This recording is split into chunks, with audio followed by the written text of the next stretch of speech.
ವಿಧಾನಸೌಧಕ್ಕೆ ಆಗಮಿಸಿದ್ದಾವೆ ರೀಕ್ಲೇನರ್ ಚೇರ್ಸ್ಗಳು. ಅಂದರೆ ರಿಲ್ಯಾಕ್ಸ್ ಮೂಡ್ನಲ್ಲಿರಲಿ, ಶಾಸಕರು ಭಾಳ ಸುಸ್ತಾಗಿರ್ತಾರೆ, ಮಾತಾಡಿ ಗುದ್ದಾಡಿ ವಾಗ್ವಾದ ಮಾಡಿ ಸ್ವಲ್ಪ ವಿಧಾನಸೌಧದ ಮೊಗಸಾಲೆಯಲ್ಲಿ ಬಂದು ರಿಲ್ಯಾಕ್ಸ್ ಮಾಡ್ಕೊಳ್ಳಿ ಅಂಥೇಳಿ ರಿಕ್ಲೇನರ್ ಚೇರ್ಗಳನ್ನು ತರಿಸಲಾಗಿದೆ. ರಿಲ್ಯಾಕ್ಸ್ ಮಾಡ್ಕೊಳ್ಳಿಕ್ಕೆ ಅವಕಾಶ. ಈ 4 ರಿಕ್ಲೇನರ್ ಚೇರ್ಗಳನ್ನು ತರಿಸಿದ್ದಾರೆ ಸ್ಪೀಕರ್ UT ಖಾದರ್. ಶಾಸಕರು ಹೊರಗಡೆ ಹೋಗದೆ ವಿಧಾನಸೌಧದ ಮೊಗಸಾಲೆಯಲ್ಲಿ ರಿಲ್ಯಾಕ್ಸ್ ಮಾಡ್ಕೊಳ್ಳಿ ಅಂತ. ಆಡಳಿತ ಮತ್ತು ಪ್ರತಿಪಕ್ಷದ ಮೊಗಸಾಲೆಯಲ್ಲಿ ರಿಲ್ಯಾಕ್ಸ್ ಮಾಡಲಿಕ್ಕೆ ವ್ಯವಸ್ಥೆಯನ್ನು ಮಾಡಲಾಗಿದೆ. ಸ್ಪೀಕರ್ UT ಖಾದರ್ ನಡೆ ಇದೆಯಲ್ಲ, ಪರವಾಗಿಯೂ ಚರ್ಚೆ ಮಾಡ್ತಿದ್ದಾರೆ, ವಿರೋಧವಾಗಿಯೂ ಚರ್ಚೆ ಮಾಡ್ತಾ ಇದ್ದಾರೆ. ಇದು ಶಾಸಕರಿಗೆ ಒಳಿತಾಗುತ್ತೆ. ಕೆಲವಷ್ಟು ವಯಸ್ಸಾದಂಥವರು ಕೂಡ ಇರ್ತಾರೆ. ರೀಕ್ಲೀನರ್ ಚೇರ್ಗಳಿದ್ದರೆ ಸ್ವಲ್ಪ ರಿಲ್ಯಾಕ್ಸ್ ಮಾಡಬಹುದು, ಆರಂಭಿಸಬಹುದು, ವಿರಮಿಸಬಹುದು ಅಂತ ಹೇಳಿ ತರಿಸಲಾಗಿದೆ. ಅದು ಮಸಾಜ್ ಚೇರ್ಗಳು. ಆ್ಯಕ್ಚುಲಿ ರಿಕ್ಲೈನರ್ ಚೇರು ಅಂತಾರೆ, ಮಸಾಜ್ ಚೇರು ಕೂಡ ಅಂತಾರೆ.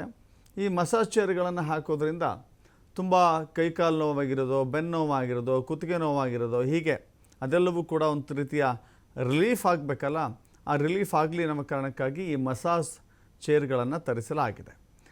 ಮಸಾಜ್ ಚೇರ್ಗಳನ್ನು ಆಡಳಿತ ಪಕ್ಷ ಮತ್ತು ವಿರೋಧ ಪಕ್ಷದ ಮೊಗಸಾಲೆಯಲ್ಲೂ ಕೂಡ ಹಾಕಲಾಗಿದೆ.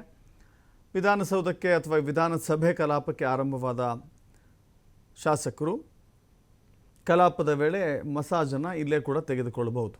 ಸೊ ಅಂಥ ರಿಕ್ಲೇನರ್ ಚೇರ್ಗಳನ್ನು ತರಿಸಲಾಗಿದೆ. ಇದಕ್ಕೆ ಕೆಲವರು ಹೌದು ತುಂಬ ಸುಸ್ತಾಗ್ತಾ ಇತ್ತು, ನಿಂತು ಬೆನ್ನೋವು ಬರ್ತಾಯಿತ್ತು ಅಥವಾ ಕಾಲು ನೋವು ಬರ್ತಾಯಿತ್ತು, ಅದಕ್ಕೋಸ್ಕರ ನಮ್ಗೆ ಅನುಕೂಲ ಆಗುತ್ತೆ ಅಂತ ಕೆಲವರು ಹೇಳ್ತಾ ಇದ್ದಾರೆ. ಇದೇನಪ್ಪ ಅವಶ್ಯಕತೆ ಇತ್ತಾ? ನಾವು ವಿಧಾನಸಭೆಗೆ ಬರೋದು, ವಿಧಾನಸೌಧಕ್ಕೆ ಬರೋದು ರೆಸ್ಟ್ ಮಾಡೋಕ್ಕೆ, ರಿಫ್ರೆಶ್ ಆಗಲಿಕ್ಕೆ, ರಿಲ್ಯಾಕ್ಸ್ ಆಗಲಿಕ್ಕೆ, ಜನರ ಸಮಸ್ಯೆಗಳಿಂದ ಮುಕ್ತಿ ಕೊಡಿಸ್ಬೇಕು, ಜನರ ಸಮಸ್ಯೆಗಳನ್ನು ಬಗೆಹರಿಸಬೇಕು. ಬಿಟ್ಟರೆ ತಮ್ಮ ಸಮಸ್ಯೆಗಳನ್ನೇ ಬಗೆಹರಿಸ್ಕೊಳ್ಳಿಕ್ಕೆ, ಇಲ್ಲಿ ವಿರಮಿಸಲಿಕ್ಕೆ, ರಿಲ್ಯಾಕ್ಸ್ ಮಾಡಲಿಕ್ಕೆ ಬರ್ತಾರಾ ಅನ್ನೋ ಪ್ರಶ್ನೆ ಕೂಡ ಎದುರಾಗ್ತಾ ಇದೆ. ಮತ್ತಷ್ಟು ಮಾಹಿತಿ ನಮ್ಮ ಪ್ರತಿನಿಧಿ ಶಿವಕುಮಾರ್ ನೀಡ್ತಾರೆ. ಶಿವಕುಮಾರ್, ವಿಧಾನಸಭೆ ಅಧಿವೇಶನ ನಡೆಯೋದು ವರ್ಷಕ್ಕೆ 3 ಬಾರಿ, 10 ದಿನಗಳು ನಡೆದರೆ ಹೆಚ್ಚು. 10 ದಿನದಲ್ಲೂ ಕೂಡ ಅನೇಕ ಬಾರಿ ಬರೀ ರಾಜಕೀಯ ಕಿತ್ತಾಟಗಳಿಗೆ ವೇದಿಕೆಯಾಗಿ ರಾಜಕೀಯ ಚರ್ಚೆಯಲ್ಲೇ ಮುಗಿದು ಹೋಗುತ್ತೆ. ಇದರ ಮಧ್ಯೆ ರಾಜಕೀಯ ಕುಸ್ತಾಡಿ ಅಥವಾ ರಾಜಕೀಯ ಕುಸ್ತಿ ಮಾಡಿ ಏನೋ ಸುಸ್ತಾಗಿ ಬಂದಿರುವಂಥವ್ರಿಗೆ ರಿಲ್ಯಾಕ್ಸ್ ಮಾಡ್ಕೊಳ್ಳಿಕ್ಕೆ ಏನು ಹೇಳ್ತಾರೆ ಶಾಸಕರು ಈ ಬಗ್ಗೆ? ದಶರಥ್, ಇವತ್ತಿನಿಂದ ವಿಧಾನಮಂಡಲ ಜಂಟಿ ಅಧಿವೇಶನ ಪ್ರಾರಂಭ ಆಗಿದೆ. ವಿಧಾನಸಭೆ ಅಧಿವೇಶನದಲ್ಲಿ ಶಾಸಕರು ವಿಶ್ರಾಂತಿಯನ್ನ ಪಡಿಬೇಕು ಅನ್ನುವಂತ ಕಾರಣಕ್ಕೆ ಸ್ಪೀಕರ್ UT ಖಾದರ್ ಅವರು ರಿಕ್ಲೈನರ್ ಚೇರ್ಗಳನ್ನ ತರಿಸಿದ್ದಾರೆ. ಬೆಳಗಾವಿ ಸುವರ್ಣಸೌಧದಲ್ಲಿ ನಡೆದಂತಹ ಚಳಿಗಾಲದ ಅಧಿವೇಶನದಲ್ಲೂ ಕೂಡ ಬಾಡಿಗೆಯನ್ನ ತರಿಸಲಾಗಿತ್ತು ಈ ರೀತಿಯ ಚೇರ್ಗಳನ್ನ. ಕಾರಣ, ಶಾಸಕರು ಪದೇ ಹೊರಗಡೆ ಹೋಗ್ತಾರೆ, ಊಟಕ್ಕೆ ಹೋದಂತವ್ರು ಮತ್ತೆ ವಾಪಸ್ ಬರೋದಿಲ್ಲ, ಸದನದಲ್ಲಿ ಗೈರಾಗ್ತಾ ಇದ್ದಾರೆ, ಸರಿಯಾಗಿ ಚರ್ಚೆಗಳಾಗ್ತಾ ಇಲ್ಲ.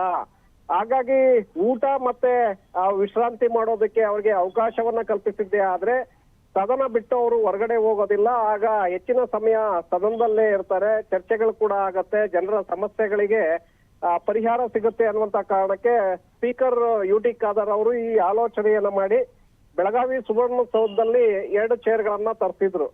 ಇದೀಗ ಅಲ್ಲಿ ಬಾಡಿಗೆಯನ್ನ ತರಿಸಲಾಗಿತ್ತು. ಇದೀಗ ವಿಧಾನಸೌಧದಲ್ಲಿ 4 ಚೇರ್ಗಳನ್ನ, ಹೊಸ ಚೇರ್ಗಳನ್ನ ಪರ್ಚೇಸ್ ಮಾಡಲಾಗಿದೆ.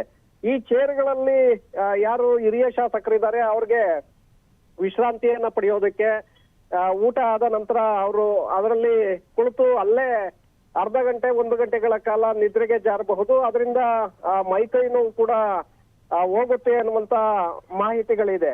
ಸೊ ಹಾಗಾಗಿ ಆ ಕಾರಣಕ್ಕೆ ತರಿಸಿದ್ದೇವೆ ಅನ್ನುವಂಥದ್ದು ಸ್ಪೀಕರ್ UT ಖಾದರ್ ಅವರ ಮಾತುಗಳು.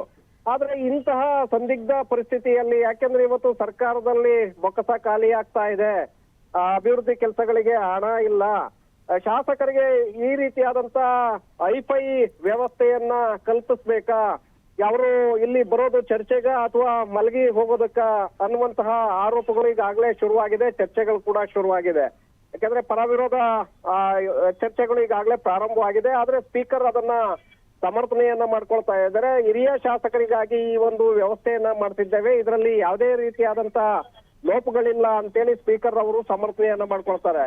ಕೆಲವು ಶಾಸಕರು ಕೂಡ ಇದರ ಬಗ್ಗೆ ಉತ್ತಮ ಒಪಿನಿಯನ್ ಅನ್ನ ತಿಳಿಸಿದ್ರೆ, ಕೆಲವರು ಅಸಮಾಧಾನವನ್ನು ಕೂಡ ಹೊರಹಾಕ್ತಾ ಇದ್ದಾರೆ. ನಮ್ಮ ಕ್ಷೇತ್ರಗಳಿಗೆ ಪ್ರದೇಶಾಭಿವೃದ್ಧಿ ಅನುದಾನವನ್ನ ಹೆಚ್ಚು ಮಾಡಿದ್ರೆ ಸಾಕು, ನಮ್ಗೆ ಈ ರೀತಿಯಾದಂತಹ ವ್ಯವಸ್ಥೆಗಳು ಬೇಕಾ, ಇಲ್ಲಿ ಮಲಗಿ ಹೋಗಿದ್ದೆ ಆದ್ರೆ ನಮ್ಮ ಕ್ಷೇತ್ರದ ಜನ ಏನಂದ್ಕೊಳ್ತಾರೆ ಅನ್ನುವಂತ ನಿಟ್ಟಿನಲ್ಲಿ ಕೂಡ ಕೆಲವು ಶಾಸಕರು ಆಲೋಚನೆಯನ್ನ ಮಾಡ್ತಾ ಇದ್ದಾರೆ. ಹಾಗಾಗಿ ಈ ಚೇರ್ಗಳ ಬಗ್ಗೆ ಈಗ ಪರವಿರೋಧ ಚರ್ಚೆಗಳು ಶುರುವಾಗಿದೆ Dasharath. Yes, thank you Shivu, ನಿಮ್ಮ ಮಾಹಿತಿಗೆ.